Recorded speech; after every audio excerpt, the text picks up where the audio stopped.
Modern definitions of anger view it as a multidimensional construct having psychological, physiological, cognitive, and behavioral aspects. That's a lot of concepts running through a word that lacks a concise definition in its field. Anger can be associated with states of mind as well as bodily reactions such as verbal, facial, and even autonomic reactions. It can be a passing feeling or held for an extended period of time. It can be passed to others through prejudice and cultural teachings. It can lead to behaviors designed to punish others mentally, verbally, and physically. It can be a conscious state and possibly work subversively in the subconscious. De Giuseppe and Tafrate offer their own definition that attempts to consolidate all of these ideas, and the definition is 127 words long over 5 sentences. While it may be accurate, it is far too unwieldy to be of use to anyone other than researchers and clinicians who have the time to address it. If you're looking for a simple definition and explanation of anger, there is none. Not yet. Perhaps if we follow one explanation, it can become a bit clearer. Anger can be both a state of mind and a trait in a person.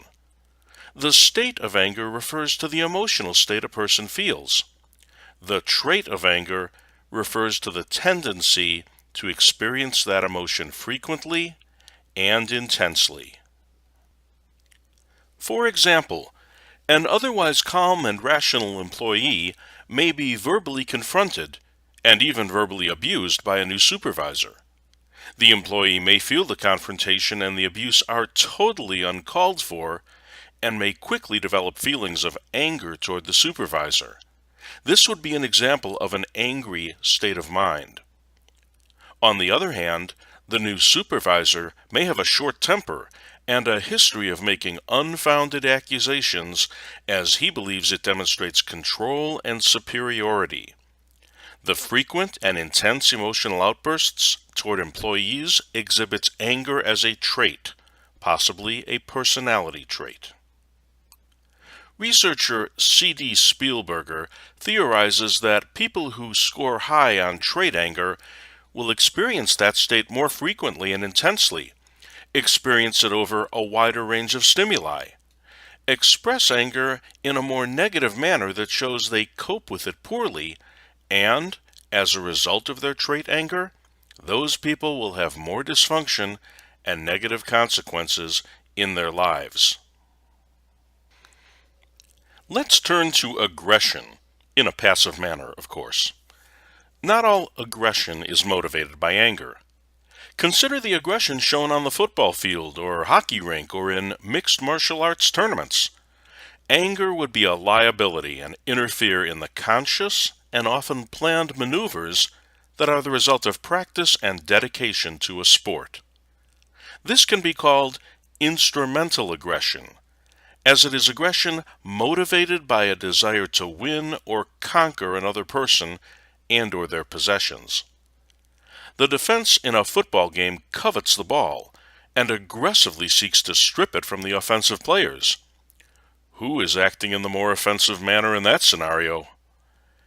Compare instrumental aggression with hostile aggression, where behavior is elicited by anger and sometimes carries with it a harmful intent toward another. Another way of looking at aggression is that it is a response that delivers an offensive stimulus to another creature with intent to harm. The aggressor fully expects their offensive actions to have a desired effect on the victim. Your textbook's authors define aggression as overt physical behavior designed to intentionally harm others. Sadly, research that clearly establishes the relationship between anger and aggression is unclear at best.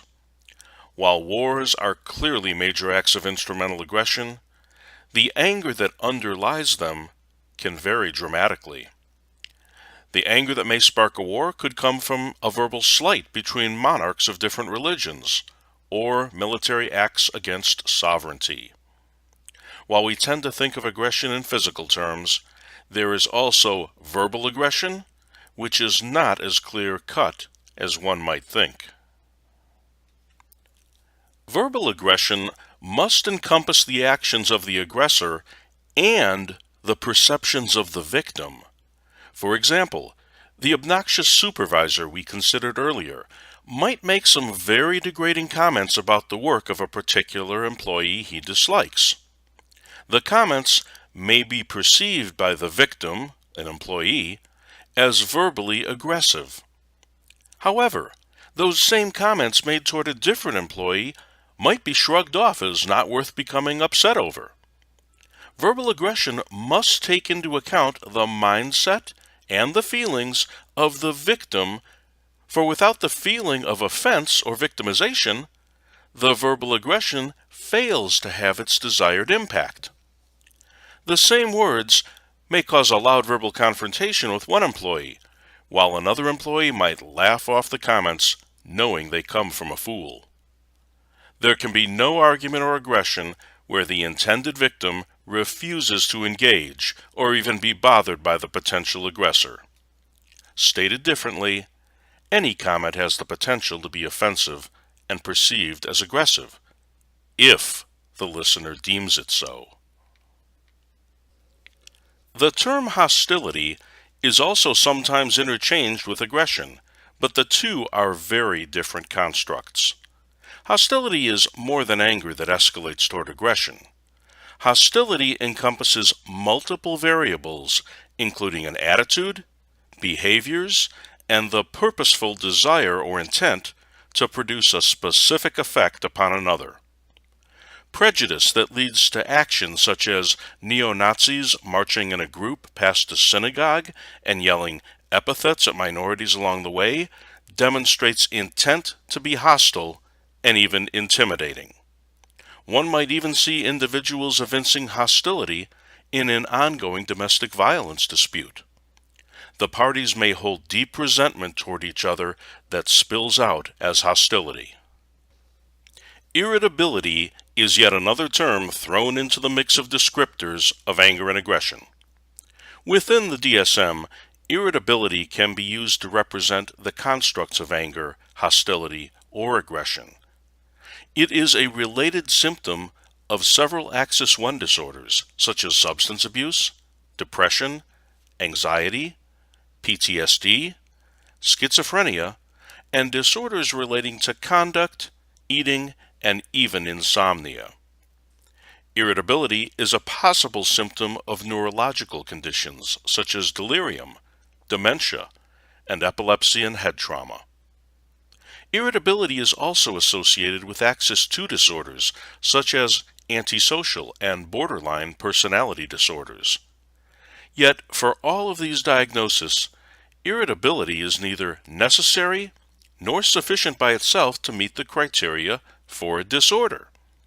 Irritability, like anger, appears to be a symptom without a clear definition or diagnosis. Both irritability and anger are complex constructs that involve increased sensitivity to stimuli that cause arousal and tension, yet neither requires cognitive thought. Where either is present, there is a lower threshold for experiencing impulsive actions that can lead to aggression. It should be clear to you that there's considerable overlap and disagreement about anger, hostility, and irritability. As to the final construct, hate, there are almost no studies of the experience. Bartlett believes that hate has three components. 1. The distancing of oneself from the hated person or thing. 2. The existence of some type of passion that may include anger or fear. And 3. A commitment or belief in devaluing the hated person or thing. Hated individuals are, in the eyes of the hater, unworthy of receiving their empathy. Haters often encourage others to adopt their views and will often use propaganda to do so. Hate is described as more enduring than anger and even retrospective. Anger is generally a current feeling, or one that can be taken into the future. Hate exists because of a perceived action in the past that cannot be forgiven. It is irrelevant whether the perception is correct or not. The hate can be cold and impersonal, with little physiological arousal on the part of the hater.